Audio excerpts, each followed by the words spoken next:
Halo guys, welcome back again to my channel bersama saya Hansen di sini, dan seperti biasanya setiap harinya saya akan buatkan video seputar cryptocurrency. So, bagi kalian yang tertarik seputar cryptocurrency, boleh aja langsung bantu saya like dan juga subscribe. Jangan lupa juga untuk hidupkan lonceng notifikasinya supaya kalian gak ketinggalan update terbaru seputar cryptocurrency.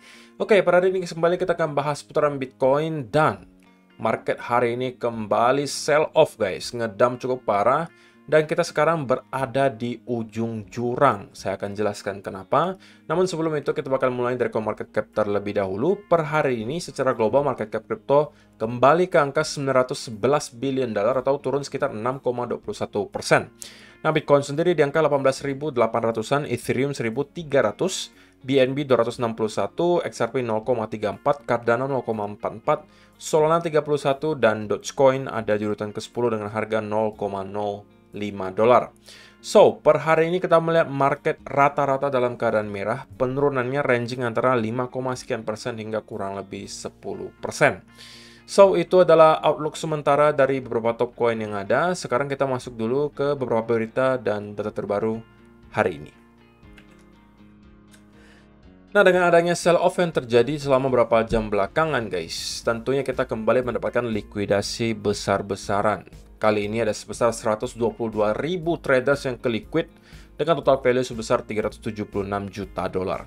Jadi, kalian bisa bayangkan ya, memang leverage di market itu masih sangat tinggi, guys. Dengan penurunan yang kurang lebih 1.000 dolar saja, itu cukup meliquid sebesar 376 juta dolar orang-orang yang memakai leverage. Dan tidak mengherankan, memang dari total 375 juta dolar tersebut, itu 86%-nya adalah orang-orang yang long. Sisanya hanya kurang lebih 13% orang-orang yang short itu terliquid sebesar 50 juta dolar. Jadi itu adalah berita ringan yang pertama. Ini kembali mengingatkan ke kita bahwa kita sebagai traders harus selalu sigap gitu ya, menghadapi market yang volatile. Terlebih lagi kalau misalnya kalian mainnya di futures, ada leverage, pastikan kalian adaptasi terhadap kondisi market. Ketika lagi volatile banget, ya nggak usah lah pakai leverage terlalu besar gitu kan, karena ya berpotensi mengurangi portofolio kalian secara persentase cukup besar. Gitu ya, jadi nggak usah aneh-aneh guys. Kalau lagi volatile banget, ya sudah, kita mainnya risk managementnya aman dulu. Nanti kalau misalnya kita udah melihat setup yang lebih baik, kondisi market sudah lebih oke, sudah lebih stabil, nah baru mungkin kalian bisa sedikit demi sedikit naikin leverage-nya. Itu pun saya tidak sarankan gitu ya. Sebisa mungkin kalian kontrol leverage, nggak usah terlalu gede, margin juga nggak usah terlalu gede, supaya tidak mengganggu mental kalian kalau ternyata kalian mendapatkan loss. Gitu ya. Jadi itu adalah yang pertama. Kemudian yang kedua, ini ada statement menarik dari Benjamin Cohen. Dia katakan, "It is September, what did you expect?" Jadi ini udah pernah kita bahas juga sebenarnya di video awal bulan kemarin, di mana kita melihat Bitcoin monthly return itu memang secara historis memperlihatkan bahwa di bulan September itu bukan bulan yang baik untuk Bitcoin. Bahkan kalau misalnya kalian lihat data di sini, ini datanya dari tahun 2010 guys, sampai 2022. Mungkin yang 2022 kita nggak hitung dulu karena kan belum closing ya, Monday Candle. Tapi kita anggap 2010 sampai 2021, kurang lebih 11 tahun. Gitu kan? Dan dalam 11 tahun tersebut, itu hampir semuanya merah untuk bulan September. Hanya ada 3 saja yang berwarna hijau. Jadi dalam kurang lebih 11 tahun terakhir di bulan September itu cuma ada 3 tahun yang hijau. Hijaunya pun itu cuma 6%, 2%, sama 15% maksimal guys. Oke, dan ini merupakan bulan terburuk. Kalau kalian lihat, nggak ada lagi selain September. Kalau misalnya argumennya adalah karena akhir kuartal, kalian bisa lihat di Juni. Juni juga ya dibilang bulan yang baik juga bukan, dibilang bulan yang terburuk juga enggak gitu ya. Tapi di sini masih ada yang hijau 26%, 26%, 84%, atau akhir kuartal pertama misalnya Maret. Ini juga bulan yang buruk sebenarnya untuk Bitcoin. Kalau kalian perhatikan banyak kan merah. Tapi di sini masih ada kenaikan 30%, masih ada 176%. Jadi masih make sense. Kalau September nggak ada, maksimal cuma 15%. Dan so far kita masih melihat juga September tahun ini merah. Kalau merah lagi ya harusnya tidak mengherankan ya guys, karena secara historis memang September bukan bulan yang baik untuk Bitcoin. Tapi berita baiknya adalah memang nanti di bulan Oktober, yaitu secara historis, secara data itu bulan yang baik untuk Bitcoin. Jadi kita bisa mungkin mengharapkan semacam rally lagi terjadi nanti di bulan Oktober. Jadi ya kalau kalian merupakan holder di bulan September harus sabar-sabar ya guys ya, karena secara historis memang ini bukan bulan yang baik untuk Bitcoin. Oke.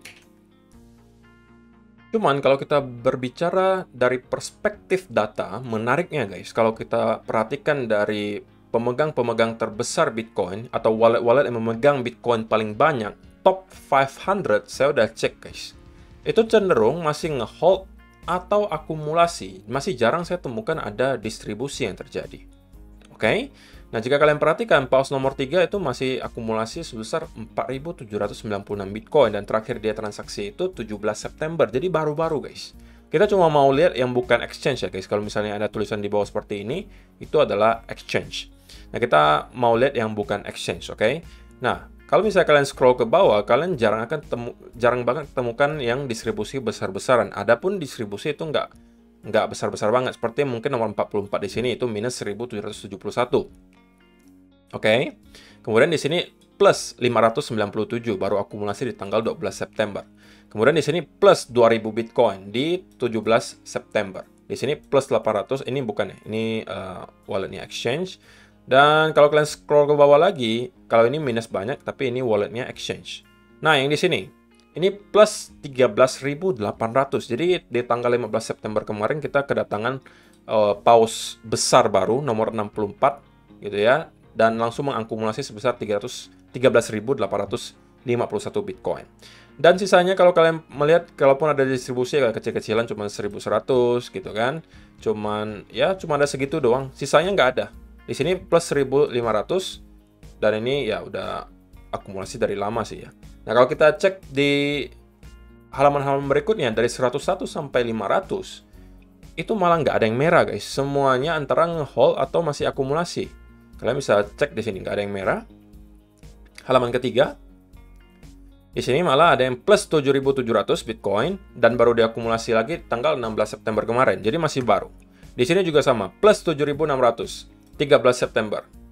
Scroll ke bawah lagi, plus 6.000, plus 6.000, plus 6.000, semuanya di bulan September. Jadi, kalau kalian perhatikan di top 500, nah di sini kalian masih lihat semuanya plus 6.000, plus 5.900, dan seterusnya. Kalian bisa cek sampai ke top 500. Oke, di sini juga sama, masih ada plusnya, nggak ada yang minus. Di sini juga sama. Rata-rata masih dalam keadaan hold atau akumulasi. Menariknya seperti itu. Jadi, dari segi data di sini menunjukkan bahwa para paus sekarang masih nggak pengen gitu sepertinya untuk jualan, justru malah nge-hold atau bahkan akumulasi. Lalu pertanyaannya kenapa harganya terus drop gitu. Nah, ini asumsi saya ya guys, opini saya pribadi bahwa kemungkinan memang market sekarang lagi liquidity-nya kecil banget guys. Liquidity-nya nggak besar karena sebagian besar supply sudah di-hold oleh para paus. Jadi yang lagi transaksi di exchange itu udah nggak banyak lagi liquidity-nya. Sehingga ketika ada paus yang berukuran sedang gitu misalnya, kemudian ngedump di spot market, yaitu hasilnya akan membuat market dump cukup dalam. Karena liquidity-nya lagi kecil. Itu adalah opini saya pribadi guys. Tentunya saya bisa salah gitu ya, tapi itu adalah pendapat saya pribadi. Kalian boleh aja kasih pendapat kalian. Kira-kira gimana nih guys? Apakah data ini yang keliru, bahwa kita melihat tidak ada yang distribusi dan lain sebagainya?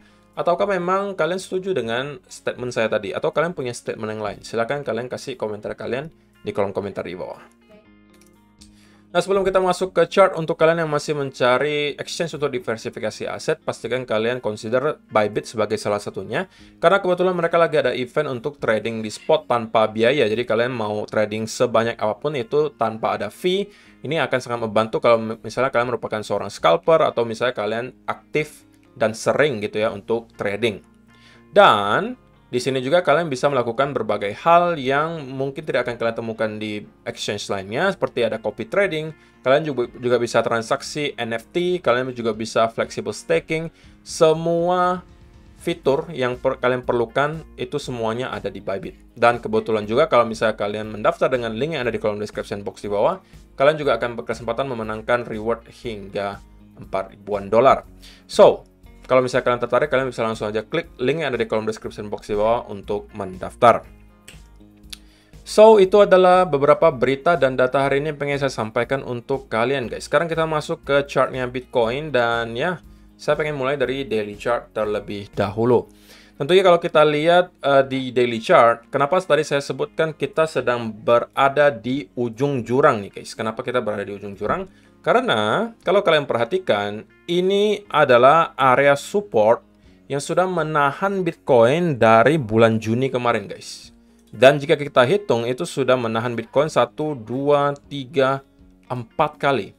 4 kali para bulls berhasil mempertahankan area ini sebagai major support. Karena kalau kita zoom out, ini merupakan area all time high sebelumnya. Jadi make sense sekarang kita menjadikan dia sebagai area major support. Tetapi guys, kalau kalian perhatikan, kita sekarang udah kembali mencoba untuk breakdown dari area ini. Nah, saya udah sampaikan juga ini dari video beberapa hari yang lalu. Kalau ternyata kita bisa melihat ya, Bitcoin daily chart closing di bawah area yang saya highlight di sini, maka menurut saya pribadi, chance-nya cukup besar bahwa untuk hari-hari berikutnya kita akan melihat Bitcoin sudah akan start untuk at least untuk nge-retest lagi area low di sekitaran 17.500-an di sini. Oke, 17.700-an lah kurang lebih ya. Dan kemungkinan besar kita akan membuat lower low baru. Minimal ya guys, minimal kita akan nge-retest di sini. Tapi menurut saya chance-nya cukup besar kalau kita mampu closing di bawah area yang saya highlight di sini, kita akan menuju ke lower low baru. Mungkin menuju next area support yang sudah pernah kita bahas juga di beberapa video sebelumnya, yang harusnya akan berada di sini guys, di sekitaran 16.300 sampai 16.500. Yang sebelumnya kalau kalian cek juga merupakan area support, walaupun nggak se-major di sekitaran area 12-13.000 ya guys. Tapi kalau misalnya kita mendapatkan ada sell off yang nggak terlalu dibarengi oleh volume, maka kemungkinan kita bisa berhenti di sekitaran area 16.000-an. Oke, jadi itu adalah outlook untuk daily chart. Sedangkan untuk time frame yang kecil, kita kemarin sempat membahas bahwa kita itu membentuk potential descending broadening wedge gitu ya di sini. Dan kita sebenarnya sudah break out dari descending broadening wedge tersebut. Cuman, kalau misalnya kalian merupakan tipikal trader yang konservatif, harusnya kalian terselamatkan dari trade long di sini. Kenapa? Karena ketika kita breakout dan konsolidasi, kita tidak breakout dari konsolidasi tersebut.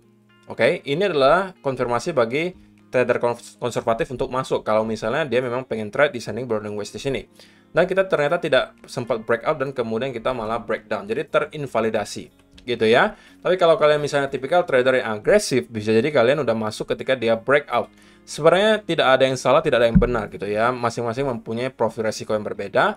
Hanya saja mungkin kalau misalnya kalian yang agresif, mungkin kalian akan terkena stop loss di trade ini. Cuman ya tidak ada masalah guys. Oke. Dan yang penting risk management kalian oke. Ya ada losses, ada win, itu adalah hal yang biasa. Tapi kalau kalian yang konservatif, harusnya kalian nggak masuk ke trade ini karena kita tidak terkonfirmasi untuk break dari konsolidasi di sini. Dan kita mendapatkan sell off yang lumayan dalam dari 19.700 langsung menuju ke 18.700-an. Dan sebenarnya sekarang kita sedikit tertahan di sekitaran area 18.700-an. Cuman untuk saya pribadi sekarang ya saya harus menunggu terlebih dahulu gitu ya. Apalagi yang pengen market kasih tahu ke saya berikutnya. Untuk sementara tentunya saya nggak berani untuk tiba-tiba ngelong, karena dengan melihat price action seperti ini, maka saya lebih cenderung ke arah bearish tentunya. Tapi untuk sekarang sell juga udah telat gitu guys. Oke, jadi untuk sekarang menurut saya adalah no trade zone. Kemarin ada setup bagi saya tapi ini tidak terkonfirmasi. Dan sekarang kita berada di area yang menurut saya, kalau saya pribadi, akan menunggu terlebih dahulu untuk setup berikutnya muncul, baru saya ikutan masuk lagi. Oke, hal itu bisa jadi gini guys, kalau misalnya ternyata memang kita tidak akan bertahan nih di area yang saya highlight di sini, oke, dan kita melihat daily chart udah start closing di bawah area yang saya highlight di sini, maka saya mungkin akan zoom in ke time frame yang lebih kecil, mungkin di 15 minute chart atau 1 hour chart misalnya. Katakanlah kita sudah drop hingga ke area 18.000-an gitu ya, 18.000 pas gitu. 18.000 di sini.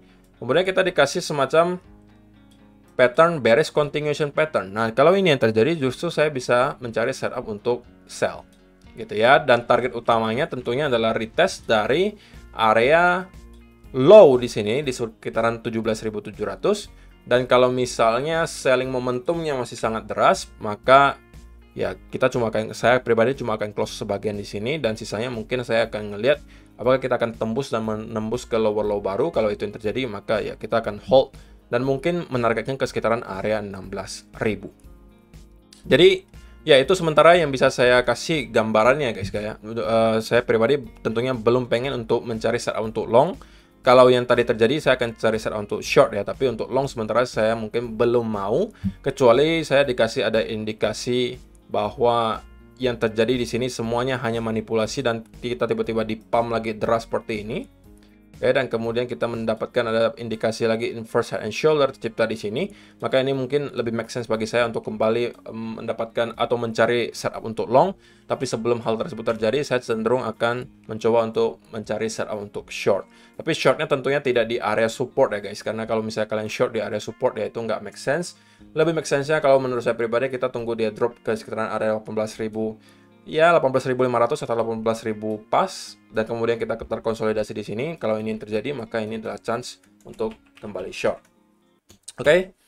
So, itu aja sih yang perlu saya sampaikan di video hari ini, guys. Semoga bermanfaat untuk kalian semua. Terima kasih yang sudah menonton sampai selesai, dan kita akan ketemu lagi di video yang berikutnya.